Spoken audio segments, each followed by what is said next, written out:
Amém, amados. Bom dia a todos. É um prazer tê-los aqui. É um prazer termos tantos visitantes aqui na nossa igreja hoje. Eu queria dar as boas-vindas a todos e dizer que é uma felicidade grande tê-los aqui. Que Deus os abençoe. Hoje nós temos alguns irmãos viajando, alguns irmãos fora. Talvez os irmãos que nos visitem não saibam, o nosso pastor Emerson, juntamente com a sua esposa Tati e os seus 3 filhos, estão nesse momento em um treinamento lá nos Estados Unidos, lá em Louisville. E em breve, se Deus quiser, retornarão para nos servir ainda mais capacitados, ainda mais com mais alegria, com mais fervor em seus corações. Amém? Amados, nós passamos essas últimas semanas com a obra na Salinha das Crianças e aos visitantes eu sempre gosto de compartilhar uma experiência ou um testemunho pessoal. Eu confesso que eu não tinha tanta concentração quando crianças estavam no salão de culto. Mas depois de 2 anos e meio com o meu amado filho, eu aprendi a conviver um pouquinho mais nesse barulho. E eu peço aos visitantes que tenham um pouco de paciência. Nós estamos em obra nessa linha das crianças pequenas, mas nós percebemos que é um grande privilégio termos os nossos filhos conosco num domingo. É uma bênção do Senhor podermos estar aqui adorando a Deus, também com as nossas crianças e ensinando os nossos pequenos a amarem ao Senhor. Então, eventualmente eles vão fazer algum barulho, algum brinquedo vai cair, alguém vai chorar, algum mamar vai ser dado, mas fiquem tranquilos que as mamães estão bem à vontade, temos as cadeiras de amamentação lá atrás, se quiserem ir lá na salinha para poder descansar um pouco também, fiquem à vontade, mas a intenção é adorarmos a Deus como famílias e ensinarmos aos nossos filhos que eles também devem amar ao Senhor, não só com as nossas palavras, mas também com o nosso exemplo. Amém?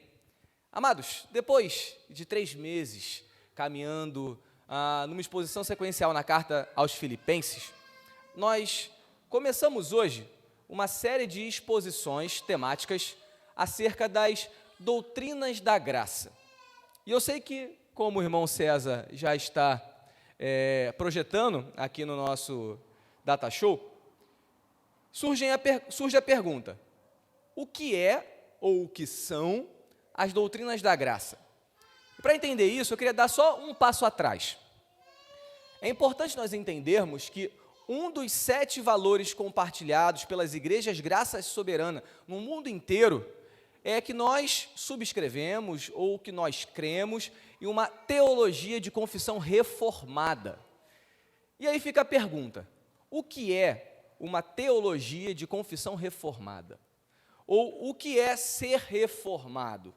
Nós temos muitas respostas para isso, mas sob um aspecto um pouco histórico, e eu prometo que eu vou ser bastante rápido quanto a isso, o nome ou o tema reforma surgiu lá no século XIV, século XV, com a Reforma Protestante. Oficialmente lembrado quando Martinho Lutero, um monge da Igreja Católica, prega 95 teses na porta de uma catedral. E ali ele começa um processo que não só ele, mas atingiu toda a igreja da Europa e depois toda a igreja do mundo de reformar, ou seja, corrigir os erros doutrinários que haviam naquele tempo. E o principal aspecto teológico da reforma é a centralidade do evangelho e a centralidade das escrituras na vida da igreja. Não é só, a gente aprende nas aulas de história, mas não é um movimento histórico. É, sobretudo, um movimento de avivamento, sobretudo um movimento em que a igreja tentou se posicionar de maneira fiel às Escrituras, de maneira fiel àquilo que é revelado por Deus nas Escrituras. E talvez nós possamos resumir a Reforma Protestante nos seus 5 grandes slogans, que nós conhecemos como os 5 solas. Solas porque é uma palavra em latim que significa somente. Primeiramente, o sola scriptura, ou somente as Escrituras, em que os reformadores deram ênfase de que somente a Bíblia, somente a palavra de Deus, era o firme fundamento, era somente a base pela qual nós poderíamos ter a certeza de nossas atitudes em temas de fé e prática. O segundo grande tema foi o sola fide, ou somente a fé, em que nós cremos que somente pela fé nós somos salvos, e não através das obras, mas sim somente pela fé. O terceiro tema, sola gratia, ou somente a graça, nos revela que não existe mérito nenhum em nós ao sermos salvos. Os méritos são todos de Cristo e nós recebemos a salvação através da graça de Deus. Quarto ponto seria solo Christus, ou somente Cristo, ou seja, Jesus Cristo é o único mediador entre os homens e Deus. E só lhe deu glória, ou glória somente a Deus, em que toda a glória é dada ao Senhor. E esse talvez seja um resumo do que foi a Reforma Protestante em seus inúmeros aspectos. Mas, além disso, nós também subscrevemos ou também acreditamos em algo que ficou conhecido 100 anos depois, que é o que nós vamos expor nessa série de sermões, que são as doutrinas da graça. Elas se firmaram ou foram compiladas, colocar dessa forma, já no século XVII, 100 anos depois do início da Reforma. E elas são chamadas de as doutrinas da graça, ou os 5 pontos, ou os 5 pontos do calvinismo, por mais que Calvino nunca tenha intencionado deixar o seu nome em alguma doutrina, mas os 5 pontos, ou como vamos chamar daqui para frente, as doutrinas da graça, elas tratam como Deus soberanamente atua na salvação dos crentes. E ela trata sobre um aspecto específico de toda a teologia reformada, que é a parte da salvação. E dentre essas doutrinas, como nosso irmão César já projetou, nós temos a partir da terceira linha, a depravação total, a eleição incondicional, a expiação definida, a graça eficaz e a perseverança ou preservação dos santos, por assim dizer. E amados, hoje nós veremos sobre a soberania, no próximo domingo veremos sobre a graça, e nos próximos 5 domingos veremos as 5 doutrinas, perfazendo assim um total de 7 sermões acerca das doutrinas da graça. E aqui, amados, cabe uma pontuação que é extremamente importante, e eu peço a atenção de todos. As doutrinas da graça, elas não são a teologia reformada. As doutrinas da graça, elas não são o Evangelho. Elas fazem parte da teologia reformada, elas fazem parte do Evangelho. E por que eu ressalto isso? Muitas vezes nós somos reducionistas.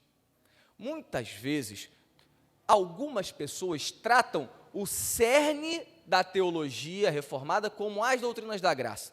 E esquecem de centralidade de Deus no culto, esquecem de amor e cuidado para com a família também no momento de adoração, esquecem do cuidado dos necessitados, esquecem de inúmeros outros aspectos que fazem parte da nossa fé e que são extremamente importantes.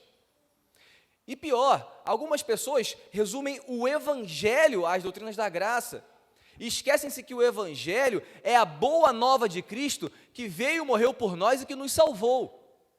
Então, é importante nós termos em mente que as doutrinas da graça, elas são uma parte daquilo que nós cremos. Mas, por outro lado, elas são doutrinas muito importantes. E são doutrinas que normalmente nós encontramos alguma dificuldade de entendermos em sua plenitude.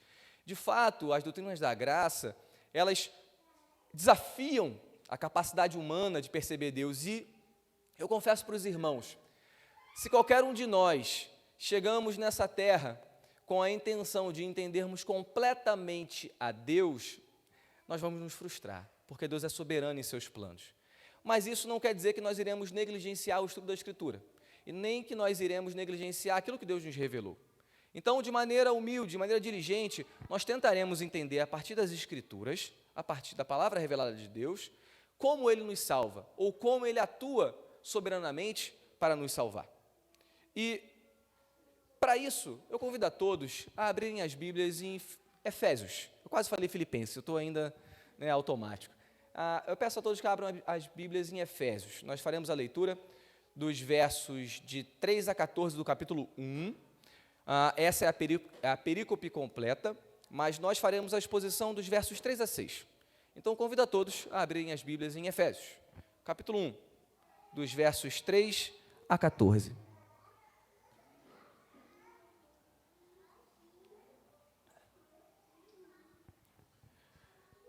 Diz assim, aqui também, a palavra do Senhor. Bendito seja o Deus e Pai de nosso Senhor Jesus Cristo, que nos abençoou com todas as bênçãos espirituais nas regiões celestiais em Cristo. Antes da fundação do mundo, Deus nos escolheu nele para sermos santos e irrepreensíveis diante dele. Em amor, nos predestinou para ele, para sermos adotados como seus filhos, por meio de Jesus Cristo, segundo o propósito da sua vontade, para louvor da glória de sua graça, que ele nos concedeu gratuitamente no amado. Nele, temos a redenção pelo seu sangue, a remissão dos pecados, segundo a riqueza da sua graça, que Deus derramou abundantemente sobre nós, em toda a sabedoria e entendimento. Ele nos revelou o mistério da sua vontade, segundo o seu propósito, que ele apresentou em Cristo, de fazer convergir nele, na dispensação da plenitude dos tempos, todas as coisas, tanto as do céu como as da terra. Em Cristo, fomos feitos também herança, predestinados segundo o propósito daquele que faz todas as coisas, conforme o conselho da sua vontade, a fim de sermos, para louvor da sua glória, nós, o que de antemão esperamos em Cristo. Nele, também vocês, depois que ouviram a palavra da verdade, o evangelho da salvação, tendo nele também crido, receberam o selo do Espírito Santo da promessa. O Espírito é o penhor da nossa herança, até o resgate da sua propriedade, em louvor de sua glória. Até aí, amados. Irmãos, o texto que nós acabamos de ler, essa longa oração que nós acabamos de ler, é um dos mais belos louvores a Deus que nós encontramos em toda a Escritura. Paulo aqui, ele, de maneira sequencial, e no original não existem marcas de pontuação para esse texto, não existem pausas para respiração. É como se Paulo começasse a orar, e enquanto ele orasse, o seu anuente ia escrevendo, e ele orou durante 11 versículos. E ele começa a louvar a Deus, e ele louva a Deus porque ele nos elegeu, e ele louva ao Filho, porque através do Filho ele fez a sua obra, e ele louva ao Espírito Santo, porque o Espírito Santo nos sela com o selo da sua promessa. E isso é comum nós encontrarmos nas cartas de Paulo. Logo após saudar os irmãos que recebiam as cartas, nós vemos isso nos versículos 1 e 2, Paulo ele faz essas orações que nós chamamos de doxologias. Essas orações, elas resumem ou elas introduzem todo o assunto que vai ser tratado na carta. E aqui Paulo, ele trata de um aspecto muito importante, que é o amor de Deus em nos salvar, a graça de Deus em nos libertar do pecado e a soberania dele em nos escolher. E, amados, eu sei que esses são temas que despertam fortes emoções em nossos corações. Quando nós tratamos sobre eleição, sobre predestinação, normalmente a nossa mente humana, ela fica limitada, travada, com muitas perguntas. Mas a Bíblia nos oferece inúmeras respostas, e são essas respostas que nós queremos hoje, de forma humilde, tentarmos encontrar. Iniciando pelo verso 3, eu gostaria de refletir nesse texto com os irmãos. Primeiro, Paulo agradece a Deus por todas as bênçãos que Deus dá a ele. É assim que Paulo inicia essa oração de louvor. É assim que Paulo inicia esse trecho de 3 a 14. E Paulo louva a Deus por tudo que Deus tem feito por ele. Paulo louva a Deus porque o Deus Pai é a fonte de toda a bênção que nós desfrutamos. E só esse verso 3 já é um louvor a Deus Pai, mas também é um louvor à Trindade. Percebam que Paulo fala que as bênçãos são concedidas por Deus Pai, são operadas pelo Espírito, mas todas essas bênçãos, elas são bênçãos dadas em Cristo. E aqui, percebam, amados, que Paulo usa uma expressão que só aparece em Efésios, e que ela é muito específica. Ele fala que essas bênçãos são concedidas nas regiões celestiais.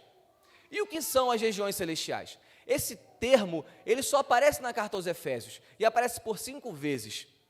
E percebendo essas 5 aparições, nós conseguimos entender que as regiões celestiais, elas se contrapõem à nossa realidade material, à nossa realidade terrena. As regiões celestiais são os locais onde os principados e as potestades atuam, onde Cristo reina soberano, onde a sua igreja reina com ele, e aonde, por conseguinte, nós somos abençoados com todo tipo de bênção espiritual. Por mais que nós tenhamos bênçãos nessa realidade, de fato, mas na eternidade, nas regiões celestiais, nós também somos justificados, regenerados, santificados. E Deus nos concedeu essas bênçãos em Cristo, através da operação do Espírito Santo. E é isso que Paulo trata aqui no verso 3. Mas percebam que no verso 4, Paulo faz um agradecimento por uma bênção específica. Verso 4, amados. Antes da fundação do mundo, Deus nos escolheu nele, para sermos santos e irrepreensíveis diante dele. Amados, nesse verso, nós conseguimos entender um pouco da soberania de Deus. E por que eu destaco a soberania? Porque Deus escolheu. Deus fez uma opção. E essa ação, ela está no passado. Se nós observarmos no original grego, esse verbo é uma ação feita e completada no passado. E a resposta está no próprio versículo. Quando Deus nos escolheu? Antes da fundação do mundo. Antes que tivéssemos pecado, antes que eu ou você tivéssemos consciência, antes que eu ou você tivéssemos nascido, antes que qualquer coisa existisse, antes que o tempo fosse tempo, Deus nos escolheu nele. Percebam, amados, que Deus não nos escolheu quando a mensagem foi pregada a nós. Percebam que Deus não nos escolheu quando nós nascemos. Percebam que Deus não nos escolheu quando Cristo morreu.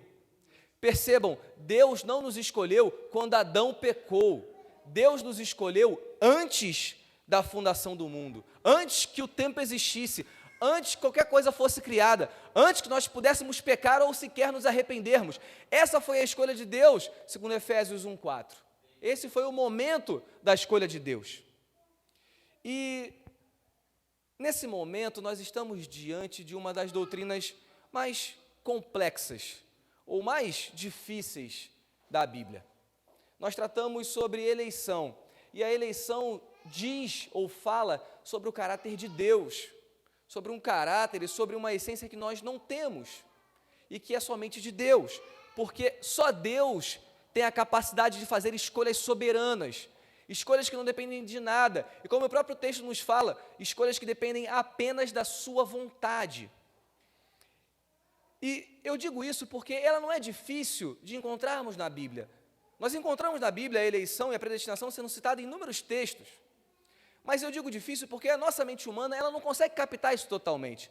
E aí eu estava assistindo essa semana passada, o filme do Aladim com Mateus. E aí no filme do Aladim, quando ele encontra o gênio se revela ao Aladim como: eu sou a criatura mais poderosa do universo. Eu sou todo poderoso, mas eu tenho limitações.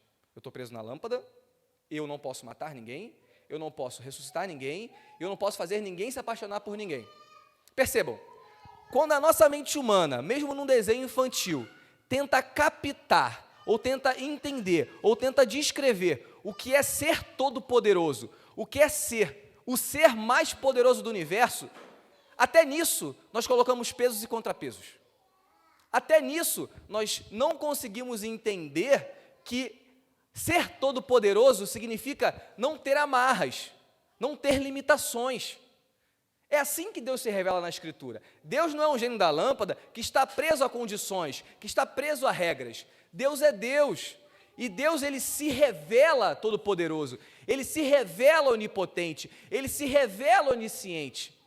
E nós projetamos em Deus as nossas limitações da humanidade, e sendo que Deus não é limitado por isso. Então, uma das maiores dificuldades dessa doutrina é porque nós partimos do nosso ponto de vista. E é fato que, filosoficamente, nós nunca conseguiremos partir do ponto de vista de Deus. Mas nós temos que entender que Deus se revela, Deus não é descoberto. Deus, ele se revela, e a partir da revelação dele, nós entendemos quem é Deus. Nós não partiremos da nossa compreensão, mas nós partiremos da compreensão que a Escritura faz de Deus. E aí, amados, quando nós chegamos nesse ponto, nós percebemos que Deus não trabalha com limitações, então Deus escolhe, Deus determina, Deus faz opções que a única coisa que limita ou que guia, limita não, mas que guia essas opções é a vontade de Deus. E eu convido a todos a lerem os versículos 5, 6 e 11, para que nós percebamos como Deus age soberanamente também na salvação. Leiam comigo, versículo 5. Em amor, nos predestinou para Ele, para sermos adotados como seus filhos, por meio de Jesus Cristo, segundo o propósito da sua vontade, para louvor da glória de sua graça, que Ele nos concedeu gratuitamente no amado. Em Cristo, versículo 11, fomos também feitos herança, predestinados segundo o propósito daquele que faz todas as coisas, conforme o conselho da sua vontade. Amados, o apóstolo escreve que Deus nos escolheu e nos predestinou em amor. E automaticamente a pergunta que surge é: por que Deus fez isso? A resposta é: porque Deus quis, porque essa foi a sua vontade. Nós não encontraremos na Bíblia, meus amados, outra resposta para os atos soberanos de Deus que não sejam a sua vontade. E a outra pergunta é: ok, Ele quis, mas qual o motivo? Versículo 6, o louvor da glória de sua graça. E aqui, meus amados, nós podemos ter algumas questões que surgem em nossos corações. Por vezes nós nos perguntamos: mas Tardelli, não fui eu que escolhi a Deus? Não fui eu que optei por Deus? E a minha resposta para você é: sim, você optou por Deus livremente. Foi sua escolha. Mas isso só aconteceu porque Deus te elegeu na eternidade. Algumas outras pessoas podem perguntar: mas, olha, não fui eu que decidi por Jesus? Não fui eu que levantei a minha mão? Não fui eu que falei que queria Deus? E a resposta é: sim, você fez isso, e livremente. Mas você só fez isso porque Deus, antes que o mundo existisse, escolheu a cada um de nós. Amados, nós temos a mania de pensarmos na soberania de Deus e na responsabilidade humana como coisas que, quando incluídas no mesmo local, elas se tornam paradoxos, elas se opõem, quando na verdade a Escritura trata que Deus é soberano e que nós somos responsáveis pelas nossas escolhas, ao mesmo tempo, durante toda a Escritura. Você percebe que Deus é aquele que inclina corações, que endurece corações, mas em nenhum momento na Escritura a gente vê a Bíblia falando que Deus é o culpado pelo pecado de alguém. A todo momento nós vemos pessoas optando por Jesus, mas nós vemos a todo momento Deus agindo soberanamente, falando: eu te elegi, eu te escolhi, e eu te escolhi antes de você me conhecer, antes que você existisse. Então a soberania de Deus e a responsabilidade humanas, elas não são paradoxos, elas não são antagônicas, elas são coexistentes na Bíblia. A todo momento essas duas realidades clamam por serem entendidas. E amados, isso é um motivo de louvor para Paulo. Percebam que tudo isso está incluído numa oração de agradecimento e louvor ao nome de Deus. Paulo agradece a Deus: Deus, muito obrigado por você ter me escolhido. Ou seja, a soberania de Deus ao salvar é ligada por Paulo ao amor de Deus. E aí as nossas mentes às vezes não conseguem captar isso, nós achamos: Tardelli, mas isso é só Paulo. Paulo é assim. Paulo pensava dessa forma. Eu convido a todos a lerem comigo Malaquias, o profeta do Antigo Testamento. E eu peço para o irmão César projete Malaquias 1, verso 2. Nesse texto, Malaquias, ele está falando ao povo de Israel. É o início da profecia de Malaquias, bem no início do livro. E ele diz para o povo de Israel assim: povo de Israel, Deus te ama. Percebam só, Malaquias 1, 2. O Senhor diz: eu sempre os amei. Mas aí pausa, pode deixar projetado, César. Percebam, nesse momento histórico que Malaquias prega, o povo tinha acabado de retornar do exílio babilônico. A cidade ainda não estava totalmente reconstruída, o templo não tinha a mesma glória, eles passavam por dificuldades financeiras, a chuva não os abençoava, o campo não dava tudo aquilo que era necessário. E o povo está insatisfeito com Deus. E o povo fala: mas vocês perguntam, como é que nos amastes? A pergunta de Deus, a pergunta do povo é: você está falando que me ama, Deus? Mas como que você me ama? Resposta de Deus para o povo.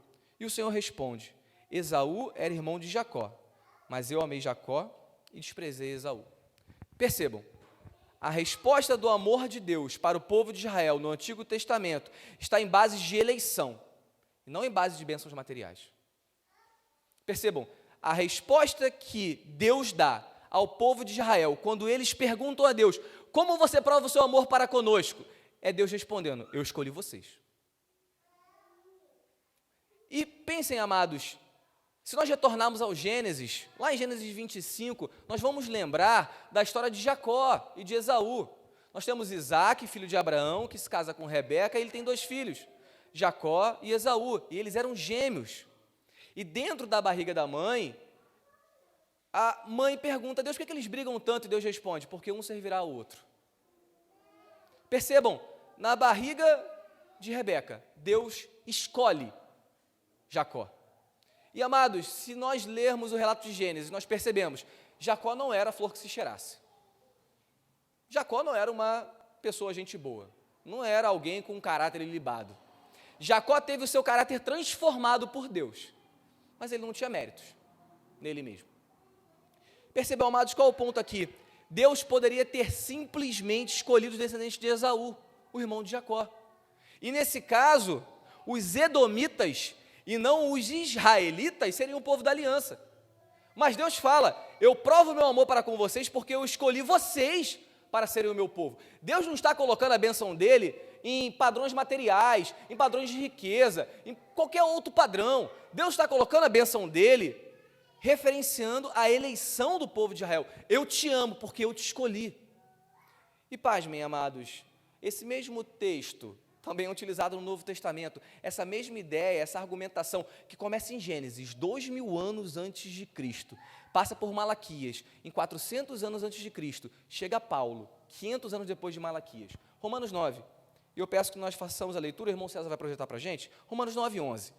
Paulo fala exatamente sobre o caso de Jacó e de Esaú e cita o profeta Malaquias. Ele diz o seguinte, e os gêmeos ainda não eram nascidos, nem tinham feito bem ou mal, para que o propósito de Deus quanto à eleição prevalecesse, não por obras, mas por aquele que chama. Quando foi dito a Rebeca, o mais velho será servo do mais moço, como está escrito, amei Jacó, porém desprezei Esaú. Amados, Paulo utiliza o mesmo texto que Malaquias utiliza, 500 anos depois do profeta, para mostrar que o amor de Deus ao escolher, ele é um amor soberano. Por quê? Porque Deus escolhe, porque Deus elege, porque Deus faz opções. E percebam aqui o que às vezes chama a nossa atenção, Deus não só elege, como Deus rejeita, porque quando Deus faz uma opção, essa opção tem consequências. Percebam que Deus escolhe a Jacó, mas ele rejeita Esaú. Jacó tem méritos? Não. Esaú tem méritos? Também não. E aí, meus amados, no que diz respeito à salvação, a Bíblia é bastante clara nos mostrar que Deus é soberano em todas as áreas, inclusive na salvação. E aí o nosso coração, ele clama, ele fica indignado por vezes, ele fica incomodado, nós gritamos, mas isso é injusto. Mas como é que Deus escolhe um bebê e rejeita outro na barriga da mãe? E Paulo sabia que essa pergunta viria, e em Romanos 9,14, eu peço que o irmão César projete para a gente, Paulo trata exatamente sobre isso. Após falar que Deus escolheu Jacó e rejeitou Esaú, Paulo fala em Romanos 9,14, que diremos então? Que Deus é injusto? De modo nenhum. Pois ele diz a Moisés no versículo 15, terei misericórdia de quem eu tiver misericórdia, e terei compaixão de quem eu tiver compaixão. Versículo 16, assim, pois, isso não depende de quem quer ou de quem corre, mas de Deus, que tem misericórdia. Percebam, amados, Paulo responde à acusação daqueles que dizem que Deus é injusto, reforçando a soberania de Deus em fazer as suas escolhas. Paulo, ao receber o questionamento de que Deus pode estar sendo injusto ao escolher, Paulo responde, não, Deus não é injusto. E ele não faz uma defesa da justiça de Deus. Ele responde, não, Deus não é injusto, porque Deus é soberano. E ele pode fazer as escolhas dele. E ele é livre para fazer as escolhas dele, porque o próprio Deus se revela assim. Porque o próprio Deus no deserto para Moisés fala, Moisés, eu terei misericórdia de quem eu quiser ter misericórdia. e eu endurecerei quem eu quiser endurecer. Isso é uma prerrogativa de Deus, não uma prerrogativa nossa.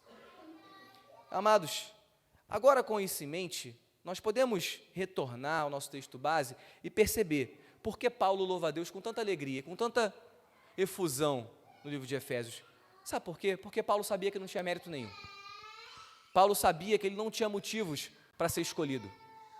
Paulo sabia que ele não tinha motivo algum para ser eleito. Na verdade, Paulo era um assassino. Paulo tinha matado a igreja, perseguido a igreja. Paulo tinha coordenado o assassinato de Estevão. Paulo prendia os crentes assim que a igreja nasceu. E Paulo sabia que ele não merecia nada, mas ele foi eleito, ele foi salvo. Então ele glorifica a Deus. E essa realidade, amados, não é só uma realidade na vida de Paulo. Deus escolheu um idólatra, politeísta, para ser o pai de uma nação, Abraão. Deus escolheu um assassino fugitivo para libertar o povo do Egito, Moisés. Deus escolheu um assassino adúltero para governar o seu reino, Davi.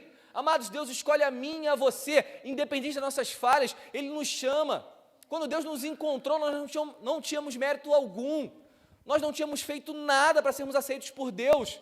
E Deus nos fala, eu fiz isso não agora, eu fiz isso antes que o mundo fosse mundo. E isso prova o amor de Deus para conosco, porque nós não merecíamos, Ele não precisava. Nós vemos algumas pessoas falando que Deus estava carente, que Deus estava sozinho, Ele precisava criar um mundo. Mas Deus é autossuficiente, Deus é soberano. Deus na eternidade já tinha o Pai, o Filho e o Espírito Santo. E Ele na primeira frase da Bíblia fala, façamos. Amados, Deus não precisava de nós, mas Ele escolhe cada um de nós. Isso é uma prova do amor de Deus. E a pergunta é, Tardelli, mas e aqueles que se perdem? E a verdade é, amados, todos nós mereceríamos a perdição eterna. Todos nós mereceríamos o inferno. Todos nós pecamos e destituídos estamos da graça de Deus. Porque todos a uma se fizeram inúteis. Porque todos a uma deixaram a Cristo. E se não fosse o agir soberano de Deus em nos salvar, se não fosse Deus aparecer em uma sarça ardente para Moisés, se não fosse Deus aparecer dos céus a Abraão, se não fosse Deus aparecer como uma luz para Paulo, se não fosse Deus aparecer para nós através da pregação do Evangelho, nenhum de nós estaríamos aqui. Nenhum de nós optaríamos por Deus. Na verdade, nós optamos por Deus, porque Ele nos chamou. Amados, muitos de nós lutam contra o fato de que Deus nos chama soberanamente e falam para Deus, Deus, mas eu abri a porta. Nós abrimos, de fato, a porta dos nossos corações, quando Deus bateu e porque Ele nos chamou soberanamente antes da criação do mundo. Deus é bom, Deus é misericordioso, Deus é cuidadoso e Deus faz o que Ele não precisava fazer e essa, segundo a Escritura, é o maior aspecto do amor de Deus, em que Ele salva pecadores. João vai tratar sobre isso. João vai falar em termos de Deus me encontra com laços de amor, com a sua misericórdia, porque antes que o mundo fosse mundo, antes que eu ou você pudéssemos pecar, Deus planejou matar o seu próprio filho, Deus planejou que Ele mesmo viria, Ele se tornaria homem e morreria pelos nossos pecados, e sofreria a punição que nós merecíamos. Então esse é o maior aspecto do amor de Deus.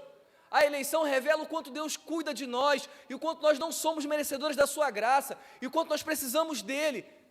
E Deus revela em sua Escritura, de que Ele é totalmente soberano, inclusive a salvar. Deus não é limitado por nada. Deus não é limitado pelas nossas concepções. Deus é Deus. Deus é grande. Deus é onipotente, onipresente, onisciente. E, amados, se a partir disso nós queremos limitar Deus, nós temos um problema sério no conceito de quem é Deus. Percebam, se eu olho para Deus e eu limito o agir de Deus, e eu limito a ação de Deus, eu tenho um problema no conceito do que é ser todo-poderoso, que é a forma como Deus se revela na Escritura. Amados, quando Deus se revela como todo-poderoso, como soberano, a grande questão em jogo é que Ele faz todas as coisas conforme o conselho da sua vontade.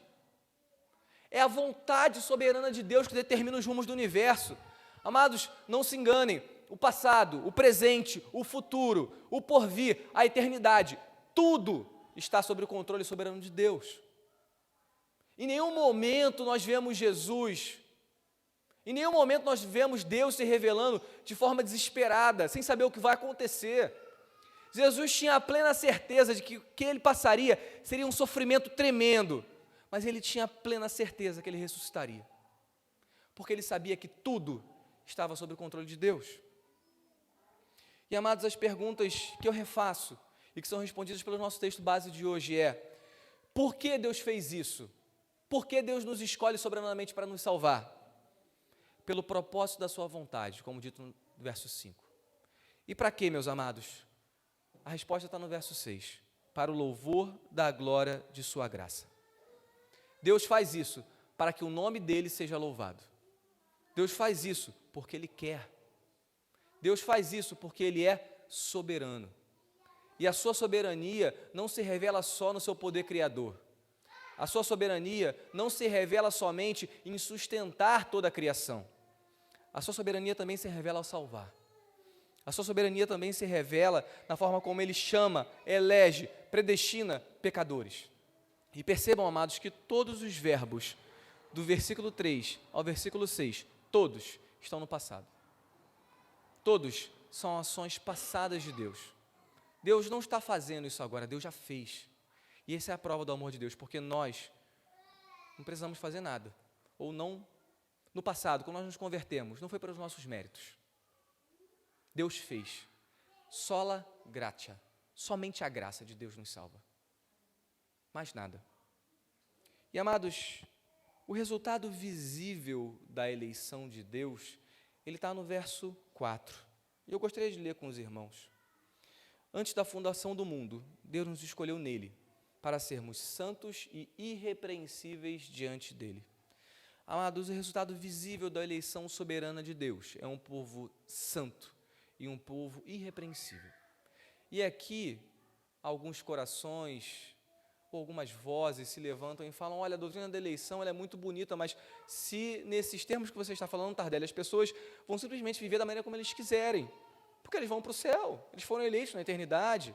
Mas a verdade é que um leitor atento de Paulo, em Efésios 1:4, ele já percebe que a eleição ela tem um fim, que é a produção de um povo santo, de um povo irrepreensível. Amados, a consequência primeira da eleição de Deus em nossas vidas, do seu chamado, é o início de um processo que nós chamamos de santificação, em que a cada dia nós abandonamos o orgulho, nós abandonamos a ira, nós abandonamos a preguiça, nós abandonamos a mentira, nós abandonamos a luxúria, nós abandonamos a avareza, nós abandonamos tudo aquilo que nos afasta de Deus, em prol de um andar santo e irrepreensível. E percebam a ordem: nós não abandonamos e então somos eleitos. Nós somos eleitos para sermos santos e irrepreensíveis. Se não fosse a eleição do Senhor, se não fosse o seu chamado soberano, nós nunca conseguiríamos com a nossa força nos desvencilhar das amarras do pecado. Nunca. Se nós conseguimos olhar para trás e perceber um andar de crescimento em santidade em Deus, é porque Deus soberanamente age com o seu Espírito Santo em nós, em Cristo. Versículo 3. E com isso, meus amados, eu não vou me delongar mais, eu gostaria de trazer algumas aplicações para esse texto, até porque essa é uma mensagem introdutória, uma mensagem que nos lembra sobre a soberania de Deus também a salvar. Mas, ao longo dessa caminhada de 7 domingos, eu gostaria de pensar com os irmãos acerca de algumas aplicações. A primeira delas é que Deus é soberano e que Ele revela isso em sua Escritura. O fato dele nos salvar revela o seu amor para conosco. O fato dele enviar seu Filho para morrer por cada um de nós. A boa nova do Evangelho, que Cristo morreu pelos nossos pecados, é a maior prova de amor de Deus para conosco. O fato de Deus escolher enviar seu Filho ao mundo, antes que eu ou que você pudéssemos nos arrepender, é a maior prova de amor de Deus para conosco. Essa é a primeira aplicação. Quando o povo de Israel disse a Deus: Pai, você não nos ama, você nos abandonou, Deus respondeu ao povo de Israel: eu os amo, porque eu os escolhi. Essa é a maior prova do amor de Deus para conosco. A salvação e o Espírito Santo como selo em nossas vidas dessa salvação. Segunda aplicação, amados. As doutrinas da graça, elas nos colocam no nosso devido lugar. Existem pessoas mais inteligentes, existem pessoas menos avarentas, existem pessoas mais eloquentes, existem pessoas que talvez tivessem mais méritos do ponto de vista humano, mas mesmo assim Deus escolheu pobres pecadores para ser o seu povo santo e eleito. Mesmo assim Deus escolheu Davi, Deus escolheu Moisés, Deus escolheu Abraão, Deus escolheu a mim e a você. Amados, as doutrinas da graça nos colocam na posição que nós devemos estar, de humilde gratidão a Deus pela sua salvação, porque nós não somos merecedores, nós não temos méritos perante Deus. Deus é bom, Deus é misericordioso, Deus é gracioso ao nos salvar. Amados, a terceira aplicação, que a doutrina da eleição, ela deve nos levar, ou deve nos impulsionar, deve nos impelir a um viver santo, a um viver irrepreensível. Amados, eu digo que, na verdade, a única confirmação externa da eleição, porque nós não sondamos corações, então a única confirmação externa que nós temos da eleição é a santidade, é um andar santo. Amados, onde não há santidade, onde há busca deliberada pelo pecado, onde não há arrependimento pelo pecado, amados, não há eleição. Percebam, a eleição nos leva a um viver santo, e com isso eu não estou dizendo que nós não teremos pecados. João, em sua carta, vai dizer que aquele que não tem pecado, aquele que diz que não tem pecado está mentindo. Mas Deus é fiel e justo para nos perdoar dos nossos pecados e nos purificar de toda a injustiça. Essa é a boa nova do Evangelho. Cristo morreu por nós e nos chamou. E, amados, alguns de nós podem pensar, olha, Tardelli, mas se a eleição é verdadeira, então por que eu vou pregar o Evangelho? Eu não preciso fazer missões, por que eu estou aqui na igreja? Eu vou ser salvo. Amados, Deus, em sua soberania, escolheu a pregação da palavra como forma de proclamação da boa nova. Deus escolheu a comunhão dos santos como forma de aperfeiçoamento da sua igreja. Na sua soberania, Deus escolheu que através da contribuição financeira, nós iremos enviar missionários para os cantos mais longínquos do mundo, para que essas pessoas preguem aqueles que nunca ouviram e que encontrem os eleitos de Deus naqueles locais, para que eles possam se virar e adorar a Deus. Quão formosos são os pés daqueles que anunciam a palavra de Deus. Amados, é um privilégio podermos falar da palavra de Deus. Então não se enganem e não se iludam com aspectos que não são verdadeiros da doutrina da eleição. Missões é uma necessidade, evangelismo é uma necessidade, santidade é uma necessidade, comunhão é uma necessidade. E por quê? Porque Cristo soberanamente, porque o Pai, soberanamente, determinou que assim fosse. Então, ide por todo mundo e pregai o evangelho a toda criatura. É a ordem de nosso Senhor Jesus Cristo. Quarto ponto, meus amados, eu tenho consciência que nós estamos diante de doutrinas complexas. Nós estaremos diante de doutrinas difíceis, de difícil compreensão. E a boa notícia disso é que a nossa salvação não depende de nós compreendermos na totalidade todas essas doutrinas. Isso é uma boa notícia. Nós não somos gnósticos. Nós não acreditamos que a nossa salvação depende de entender um ponto teológico. A nossa salvação está baseada no sacrifício de Cristo. E, amados, aquele ladrão da cruz, eu tenho certeza que ele nunca estudou teologia. Ele nunca ouviu falar sobre justificação. Mas quando ele se arrependeu e creu no senhorio de Jesus sobre a vida dele, Cristo disse para ele, hoje mesmo, estarás comigo no paraíso. A boa notícia, amados, é que por mais difíceis que essas doutrinas sejam, e Pedro, na sua carta, ele fala sobre Paulo, ele cita Paulo, ele fala assim, olha, o discurso de Paulo muitas vezes é muito difícil, e se Pedro pensou isso, quem somos nós? Mas a boa notícia é que a nossa salvação não depende disso. Davi também expressou assim, eu peço que o nosso irmão César abra em Salmos 139, no verso 4 a 6, Davi, ao se deparar com a soberania de Deus, olha o que ele fala, a palavra ainda nem chegou à minha língua, e tu, Senhor, já a conheces toda. Tu me cercas por todos os lados e põe a tua mão sobre mim. Ou seja, Deus é soberano. Versículo 6. Tal conhecimento é maravilhoso demais para mim. É tão elevado que eu não o posso atingir.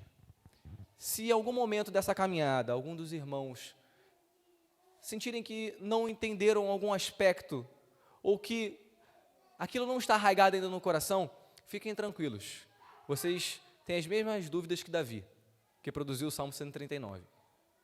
Diante da soberania de Deus, Davi tinha dúvidas e ele declara a Deus: Pai, algumas coisas fogem à minha capacidade de entender. E, amados, uma das metáforas que eu mais gosto para explicar a questão do conhecimento acerca de Deus é que Deus é um oceano e nós somos um copo de água. Amados, um oceano nunca vai caber num copo de água. Existem aspectos de Deus que a nossa mente nunca vai sondar. Muito pelo contrário, Deus nos sonda. Nós não sondamos a Deus. Na verdade, nós captamos de Deus aquilo que Ele nos revela. E é isso que nós tentaremos fazer ao longo dos próximos 6 domingos, de entendermos na sua palavra aquilo que Deus nos revela. Mas a má notícia, amados, é que se nós perdermos de vista a soberania de Deus, nós deixamos de glorificá-lo como Ele deve ser glorificado. Nós deixamos de nos alegrar por Ele ter nos escolhido. E nós deixamos de descansar na sua providência. Amados, percebam, nós caminhamos alguns meses na carta aos Filipenses. Após estudarmos a carta aos Filipenses, os irmãos conseguem acreditar que Paulo pensava que ele seria salvo pelos seus próprios méritos, pelas suas ações, pelas suas escolhas? Os irmãos realmente acham que Paulo, ao afirmar que ele poderia viver ou morrer, tanto faz, mas eu glorifico a Deus com a minha vida ou com a minha morte? Você acha que uma fala dessa realmente baseava a segurança da sua salvação naquilo que ele fazia ou dos méritos de Cristo? Amados, a segurança de Paulo é tão grande que não há outro caminho a não entendermos a eleição de Deus, porque Paulo compreendeu a soberania de Deus a salvar e que Deus iria sustentá-lo até o final, de maneira misericordiosa. E eu encerro a pregação de hoje no texto de Efésios 1, só que nos versos 17 a 19. E logo após Paulo louvar a Deus, entre os versos 13 e 14, ele faz uma oração a Deus, uma oração pela vida dos efésios que receberam essa carta. Olha a oração que Paulo faz: eu peço ao Deus de nosso Senhor Jesus Cristo, o Pai da glória, que conceda a vocês espírito de sabedoria e de revelação no pleno conhecimento dele. Versículo 18. Peço que ele ilumine os olhos do coração de vocês, para que saibam qual é a esperança da vocação de vocês, qual é a riqueza da glória da sua herança nos santos, e qual é a suprema grandeza do seu poder sobre nós, os que cremos, segundo a eficácia do seu poder. Amados, o que nos sustenta, o que nos salva, o que sustenta aqueles que creem, não é outra coisa, senão a suprema grandeza do poder de Deus sobre nós. A sua soberania nos sustenta, a sua soberania nos elegeu, a sua soberania nos chamou, a sua soberania nos justificou, a sua soberania está trabalhando em nós de maneira a sermos mais santos a cada dia, e a sua soberania irá nos guardar, para que possamos glorificar o nome de Deus e sermos um povo santo e irrepreensível. Amém? Vamos orar. Senhor, nosso Deus e nosso Pai, nós te glorificamos, ó Deus. Te glorificamos porque esse conhecimento é por demais maravilhoso para cada um de nós. O Senhor é Deus e Pai soberano, o Senhor é grande, o Senhor é poderoso. O Senhor faz todas as coisas conforme o conselho da sua vontade. O Senhor faz todas as coisas conforme lhe apraz. E Pai, nós somos extremamente gratos, extremamente agradecidos, porque o Senhor, mesmo em meio aos nossos erros e nossas falhas, escolheu, optou em nos eleger. Nós somos gratos a isso, ó Pai. Somos gratos porque o Senhor nos elegeu, nos predestinou, ó Pai, nos concedeu tão maravilhosa graça de sermos salvos para a glória do Teu nome, para a glória da Tua graça. Ó Pai, ensina os nossos corações, nos capacita a entendermos, ó Pai, ao longo das mensagens, ao longo dos grupos de comunhão, todas essas doutrinas tão preciosas para a nossa fé. E nos abençoa, ó Pai, como igreja. Nós possamos estar unidos, como a igreja de Filipos esteve unida. É isso que nós te pedimos e já te agradecemos. Em nome de Jesus, amém.